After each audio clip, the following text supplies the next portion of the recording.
আমরা পড়ছি স্কন্দপুরাণের রেবাখণ্ড অর্থাৎ নর্মদার কথা। সেই বিখ্যাত সিদ্ধিদাত্রী আশ্চর্য পবিত্র দেবী নর্মদা, তার কথা পড়ছি। আজকে আমরা পড়ব রেবাখণ্ডের ৬৬ অধ্যায়। ৬৫ অধ্যায়ে আমরা পেয়েছি আনন্দেশ্বর তীর্থ।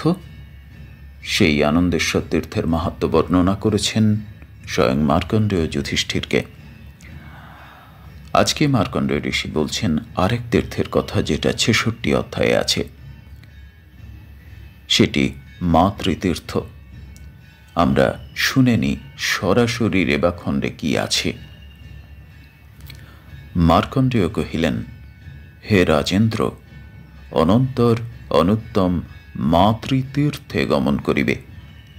এই মাতৃতীর্থ নর্মদার দক্ষিণ তটে সঙ্গম তীর্থের নিকটে বিদ্যমান।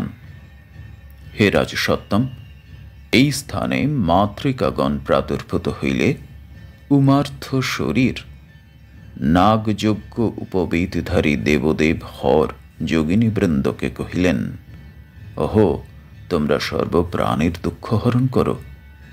তাহারা উত্তর করিলেন, হে মহেশ্বর, আমাদের প্রতি প্রসন্ন হন।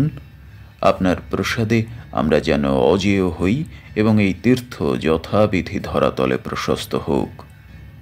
অনন্তর শিব তাহাদিগকে সম্বোধনপূর্বক কহিলেন, হে যোগিনীগণ, তাহাই হোক। অনন্তর হর যোগিনীগণকে এইরূপ কহিয়া অন্তর্ধান করিলেন। মার্কণ্ডেয় কহিলেন, যে নিয়ত শুচি মানব নবমী তিথিতে ভক্তিপূর্বক এই তীর্থে উপবাস করিয়া পরম ভক্তি সহকারে শঙ্করের পূজা করে, মাতৃগণ ও বৃষবাহন তাহার প্রতি প্রীত হন। হে যুধিষ্ঠির, পুত্রকাম্য বন্ধা মৃতবৎসা ও অপুত্রা নারীর মন্ত্রশাস্ত্রজ্ঞ শ্রেষ্ঠ যাজক দ্বিজ পুত্র লাভার্থ পঞ্চরত্ন ফল ও হিরণ্য সমন্বিত কাংসকুম্ভ দ্বারা শঙ্করের স্নান করাইবেন। এইরূপ করিলে নারী বীর্যমান গুণান্বিত তনয় লাভ করেন। হে নৃপ, যাহার যেরূপ কামনা, এই তীর্থে তাহাই লাভ হইয়া থাকে।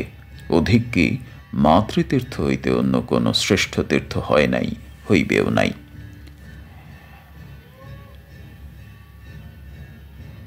৬৬ অধ্যায় সমাপ্ত। নর্মদেহর নর্মদেহর নর্মদেহর। এখানে আমরা আরেক তীর্থের কথা পেলাম, যার নাম মাতৃতীর্থ। এটা নর্মদার দক্ষিণ তটে রয়েছে এবং যোগিনীগণ অর্থাৎ যোগিনীগণের সৃষ্টি হয়েছে বলা হলো উমার্থ শরীর, উমার ঊর্ধ্ব শরীর থেকে।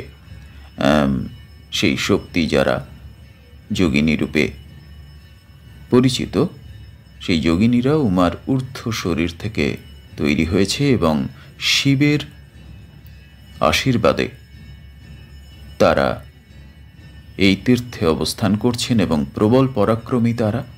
এবং এই তীর্থে যে সমস্ত নারীরা বন্ধা বা পুত্র জন্ম দিতে পারেননি বা মৃতবৎসা বা জন্ম দেওয়ার পরে সন্তান মারা যাচ্ছে, তারা কিভাবে পূজা করবেন এবং এইখানে তারা কি করলে কিভাবে তারা বীর্যবান সন্তান লাভ করবেন, সেই কথা বলা হয়েছে। এর পরবর্তী অধ্যায় ৬৭ অধ্যায় আমরা শুনে নেব পরে।